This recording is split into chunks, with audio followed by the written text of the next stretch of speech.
Well, when they were children, I dressed them alike all the time, as much as I could.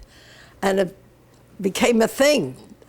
So the first night, I'm repeating myself, is that all right? Did you want me to do that? The first night that we were down, ready to go out to dinner, Norm and I were sitting in the lobby. The 3 son-in-laws were standing there, and I kept saying, what in the world are they doing? Where are they? Well, Mom, they have to get dressed. You know, it's vacation time, blah, blah, blah. So I said, okay. Suddenly, I hear people in the background laughing. What happened? My 3 daughters walk down. They have little tops on with Dalmatians on them, little clam diggers, we call them. They're pedal pushers, or the short pants, with bowler hats to match, all 3 of them dressed identical. Of course, need I tell you, I just rolled on the floor. I was so hysterical. So every night for 3 nights, they were dressed alike, which caused a lot of fun in the hotel, and everybody got a kick out of them. The first day on the beach, they carried tote bags, baseball hats, something else. T-shirts. And T-shirts. They walked around the beach giving everybody T-shirts, tote bags that said Anna Norman's 50th anniversary. So even years later, we saw some of our friends still wearing the T-shirt. And what else is there? We had a party every night at a different restaurant. A different restaurant. We had a party every night. And we really had such a wonderful time. I have a whole album there. So even as adults with children, oh, yeah. your girls are good to you. And absolutely. My Beautiful. girls are wonderful. Beautiful. You know, their children are just as good. I guess I'm just lucky. You know, I say I'm really blessed. I'm sure sometimes they say something I don't like, but I'm sure I say something that they don't like. But all in general, we talk about it many times. The family is so full of love. It's unbelievable. And my grandchildren, each and every one of them, when they were born, Lisa was my first. And then came Larry, then came Andrea, then came Jennifer, then came Daniel, then came the triplets, then came Lindsay. So, and then after came the great-grandchildren. Well, then the husbands came into the picture. So Lynn's husband, Gerald, of course, and Lisa's husband, Michael. And they came into the picture before the children was born. Yeah, oh yeah. Lisa's husband, Michael, and Andrea's husband, Scott, Larry's wife, Iris, and Jennifer's husband, Stephen. Daniel is not married. And the triplets, Adam is married to Ryut. And who's from Israel, incidentally. She's from Israel. And Brian is married to Jennifer. John, the other triplet, he's still holding out. He doesn't want to get married so quick. And Lindsay's not married. And my great-grandchildren are Lauren, Jacqueline. Lauren is 15, Jacqueline is 13, Mindy is 8, Rachel is 4, 5, she was just 5. And Jake is 2, and Josh is 5. So that... And one on the way, she's in her 7th And one month. on the way. And Jennifer. That's Jennifer's in New York. So this is, I think it comes out to like 21 or 22. I'm beginning to forget. Andrea just reminded me, tomorrow is my triplet's birthday, and I didn't send them a card. And the daughters, Lynn especially, she calls her almost every day. I talk to my daughters every day. The other kids at least a couple times a week. Yes. Andrea calls every day. Keep checking on us constantly. Lisa calls every day, or sometimes she skips a day. Gerald calls all the time. Howie, when they watch a ball game, Howie calls them from home. What do you think of that play? What do you think of this play, that play, this play? That's a lousy thing. This is no good. So, and Leslie divorced after 20-some years. Yeah, that was tough. But she met a great fella. He's wonderful. As a matter of fact, he just gave Norman, what is it that you... His website. His website. He's a specialty. He's a prosthodontist. He, Does implants. The sweetest, nicest guy. All right. So everybody seems to be... perfect. Good. We're very, very fortunate. maybe we've had some bad days, but I don't remember them. That's the way it should be. We can look back. Just looks good. Yeah. Okay, now we're gonna just you get to be quiet.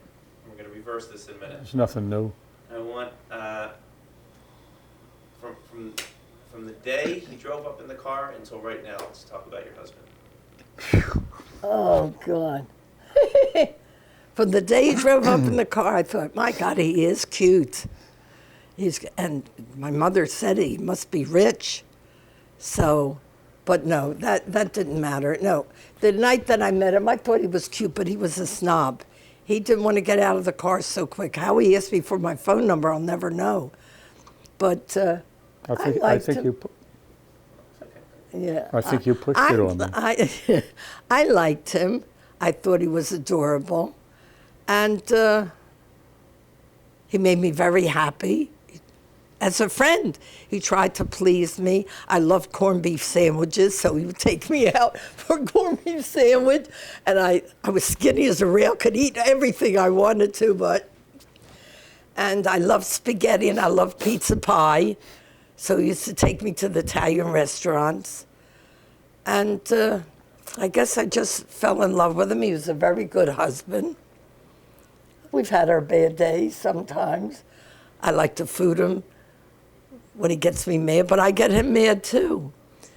So, but I think we've had a fairly decent life. You got a lot of nerve. You know, You well, had a good life. I had a good life, is right. Lay it He on. surprised me all the time. Always, he bought me a car. He surprised me with it. I came to the door, and a man says, "Ann Finkelstein?" "Yes." "That's your car across the street." Why? I admired it, and Norman bought it for me. 8 months later, I expressed a desire. I like convertibles. Sitting on the patio, a car comes down the street, top down, white Oldsmobile, red leather. I go, oh my God. And he pulls right into our driveway. And Norm says, "You like that car, don't you?" I said, "Yes, I do." He says, "Well, I hope you do, because it's yours." That's the way I got things all the time. I got a great Persian lamb coat. He found out what I like, how I like it, what I like, and there it was. So of course it goes way beyond things here. Yeah. Well, it's just he knew what I liked, how I liked it. So it was, I was surprised with most every piece of jewelry that I have. It was never for me to go pick it out and him buy it. He knew what I liked, and I never had to take anything back because I liked everything. Now, and what about growing all together? Older? Well, that's kind of hard for us to. We're now finding it very difficult To accept our age. the fact that we're both older. Aging. We used to go, like he said, 3 times. We went 4 times a year to Aruba for a month. We've been through a lot of hard knocks. We almost lost him twice. 3 times, that's right. I was very sick. I have a pacemaker. He has a pacemaker. I had some bad times. He had some bad, physically. So, but we came through it pretty good. We were really what we call very lucky. And I think the answer to that, the reason is he took especially good care of me, and I took good care of him. I have friends that her husband will eat anything in the world. And I used to say to her, let her rest in peace, she passed away, "Don't that bother you when he eats all that gook?" She says, "No, he's a big boy, let him eat it." It's different in our house. when he'd eat it, I'd get upset. I'd say, you can't eat it. Maybe he did, but I would get upset. Yeah, I would get upset because I wanted to take care of him. And like you say, you want to live to a ripe old age, so you want to take care. I don't know what he did when he was at the golf course and he ate 2 hot dogs instead of a turkey sandwich, but, so I think that's kind of the answer, because I see the way a lot of things, I attribute that. Maybe I'm taking a lot for granted or praising myself, but I feel it's because we took care of each other. I really do. That was the magic recipe for I how many think years? so. It's going to be 64. And I think Minnie or Makatenista, they're 65. That's our in-laws. That's Jersey's mother Jersey's and father. parents. And she also, same thing, took care of him. When I say took care, Her husband. yeah, it's like a two-way street, All right. the interest. Okay. You get to be quiet. You can tell me about your I can make girlfriend. mine very short. No. It's no big deal. It took a while before, because I never dated in high school. I was shy. I wanted to play ball. That's all I did. I played on the streets. I played semi-professional. I did that. Baseball was my love. I liked baseball. I liked football. Any kind of sports. So I didn't go out. I didn't know how to dance. I didn't do a damn thing. All I was good looking, and the night that we found these girls, she was a beautiful young lady. She really is, whatever you want to call it. And she was tall. She was dressed nicely. She was very, very attractive. But I still wasn't. I just didn't go out that much or wanted to go out. We played cards, the guys and us, and we played ball. That's all we did. And one night we were playing cards. The four of us were playing pinochle. My cousin, a couple other guys, and he said to me, my cousin, Norm, why don't you just for the hell of it call that Ann and see what happens? He said, I dare you. He dared me, and I called her, and I didn't think she'd come to the phone that night. Her mother answered the phone. They had a payphone in the store. That's how I got in touch with her. Anyhow, after a couple of phone calls, she finally answered the phone, and somehow or other we got together, and I went down and